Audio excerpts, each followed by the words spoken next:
Can we all try something? Can we all please try to stop using the word anti-Semitism, which is opaque, has historical and political context, and obfuscates the true meaning of how the word is understood today? Instead, can we please start saying anti-Jew hate or anti-Jewish racism or anti-Jew bigotry? Let's start calling it like it is and not allowing antiquated, more polite terms to lessen the blow. I promise it'll be a lot more arresting for someone to be called a Jew hater or anti-Jew or anti-Jewish racist than an anti-Semite. So went the text of an infographic I posted on Instagram back in May of this year.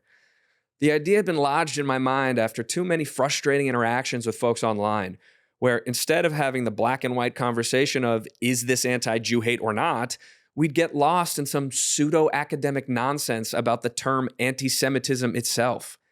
And you'll notice I often prefer to say anti-Jew as opposed to anti-Jewish, because hate against us is never about the religion. No one hates us because of our theology. It's not the Judaism they hate. It's the person. It's the Jew. So, in the words of MTV's Real World, I wanted the Jewish community to stop being polite and start getting real. So I reached out to a few of the legacy Jewish organizations to ask if they would consider changing their official language moving forward. One disagreed with my assertion and said we have bigger fish to fry, which, although true, I felt to be a little short-sighted. And the other said it was an interesting concept, but wasn't confident it would pan out.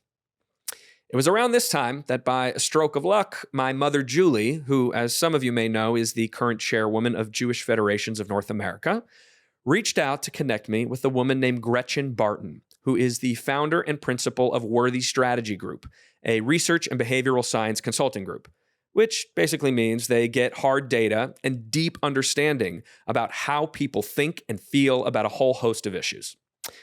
Gretchen had been presenting JFNA with some of her findings surrounding anti-Jewish hate, including what messaging about Jews is successfully reaching people online and what's actually shutting people down. Gretchen is amazing. She's warm and intelligent and very passionate about this work. We'll definitely have her on the show at some point. And also, by the way, not Jewish. So anyway, I told Gretchen my idea about ditching the word anti-Semitism, and she agreed to try it out in her research. This manifested in three ways. First, she and her team had already built a library of memes and GIFs with different messaging to test the response on social media. Their post got something like 60 million views, so a lot of data. What she observed was that whenever the meme labeled something as anti-Semitism, the majority of the comments would say, no, it isn't. Or if the message was, don't be anti-Semitic, the comments would be, but this isn't anti-Semitic. So that was the first indication that this term is ineffective.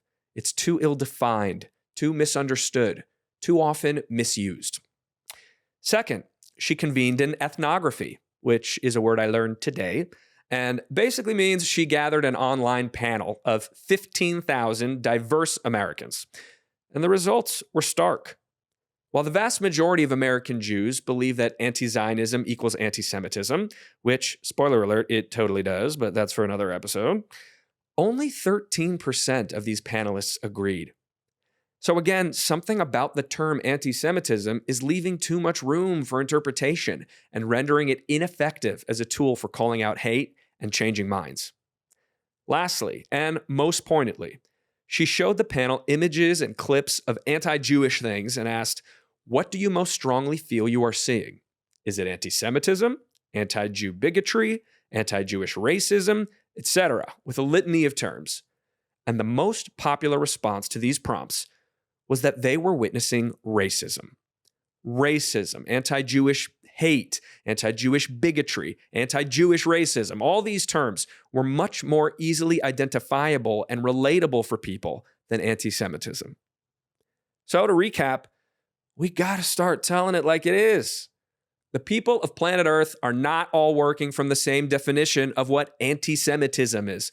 I mean, even saying the word out loud, it's a bit ridiculous. Like, why do we acquiesce to the use of this cryptic, scholarly word to describe what is in reality simply anti-Jewish hate?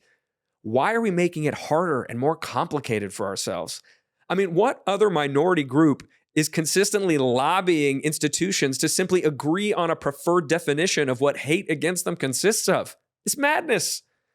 And we now know, scientifically and anecdotally, that people are much more sensitive to overt racism and bigotry than to this obscure and ambiguous term. Now that you're aware of this mission I'm on, you'll notice I almost never use the word anti-Semitism on this podcast, in my speeches, or online. It's always anti-Jew hate or anti-Jewish racism or anti-Jew bigotry for me. So my challenge to you, dear audience, is to pick whichever alternate term you like best and start using it. In your conversations, your group chats, your workplaces, your public dispatches. Calling out this hate in terms that everyone can understand is a critical step towards fighting it. And now that you know better, my mission is your mission too.